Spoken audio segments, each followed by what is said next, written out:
सोनं की चांदी आज काय घ्यायचं एकच सोपा संकेत आहे गोल्ड सिल्वर रेशिओ. हा व्हिडिओ सेव्ह आणि शेअर करा, कारण बाजार गरम असताना काय घ्यायचं यात लोक नेहमी चुकतात. गोल्ड सिल्वर रेशिओ म्हणजे काय? 1 अंश सोन्यासाठी किती चांदी लागते तो आकडा.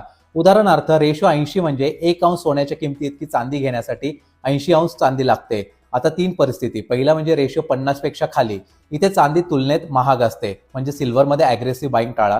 या रेंजमध्ये गोल्ड अक्युमुलेट करणं जास्त योग्य असतं, कारण सिल्वरमध्ये मीन रिव्हर्शनचा रिस्क जास्त असतो. दुसरं म्हणजे रेशिओ 50 ते 80. हा मिड झोन आहे. इथे कोणाचाही मोठा व्हॅल्युएशन एज नसतो, म्हणून स्ट्रॅटेजी सिंपल ठेवा.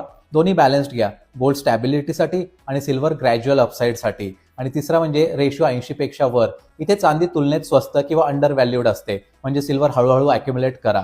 गोल्ड आधीच क्राऊडेड असू शकतं, रिलेटिव्ह व्हॅल्यू सिल्वरमध्ये जास्त मिळते, पण हे काम वीक्समध्ये नाही, सायकल्समध्ये होतं आणि पेशन्स लागतो. कोर रूल लक्षात ठेवा. रेशिओ हाय तेव्हा सिल्वर बाय करा, रेशिओ लो तेव्हा गोल्ड बाय करा, मिड असेल तर बॅलन्स्ड. आणि एक महत्वाची गोष्ट, हा रेशिओ काय घ्यायचं सांगतो, कधी एक्झिट करायचं नाही.